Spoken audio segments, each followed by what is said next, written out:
The game is on the brink of a seismic shift, and Fred Perpall, the outgoing president of the USGA, isn't just watching from the sidelines, he's steering the ship.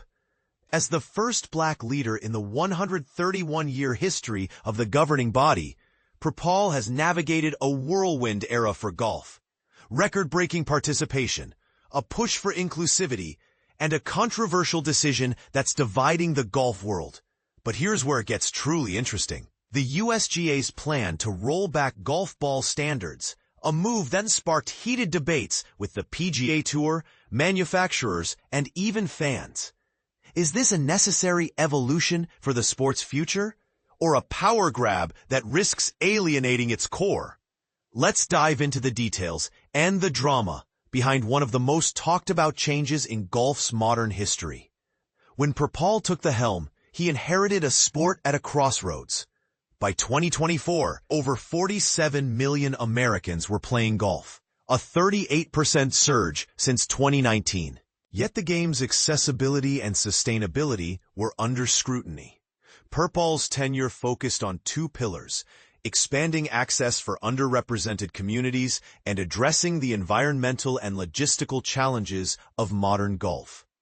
We're not just building a better game for today, we're investing in its long-term health, he emphasized.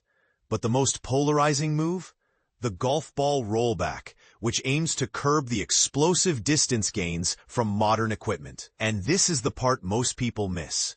The rollback isn't just about slowing down pros. It's about the entire game. The USGA argues that today's balls and clubs have pushed courses to expand, increasing land use, water consumption, and maintenance costs. We're looking at the footprint of golf over decades, Perpall explained. If we don't act now, we'll lose the game's charm and affordability. The plan, finalized after 8 years of collaboration with the PGA of America and PGA Tour, will phase in new ball regulations by 2028 for pros and 2030 for amateurs. But will it survive the backlash? The PGA Tour and manufacturers have raised concerns, claiming the rollback prioritizes tradition over innovation. Perpall, however, is unfazed. The rules of golf aren't a suggestion. They're a mandate, he stated. Everyone had a seat at the table. We followed the process. This isn't a power play. It's a responsibility. He even dismissed the possibility of legal challenges, citing the USGA's adherence to established procedures. But what if some tours resist?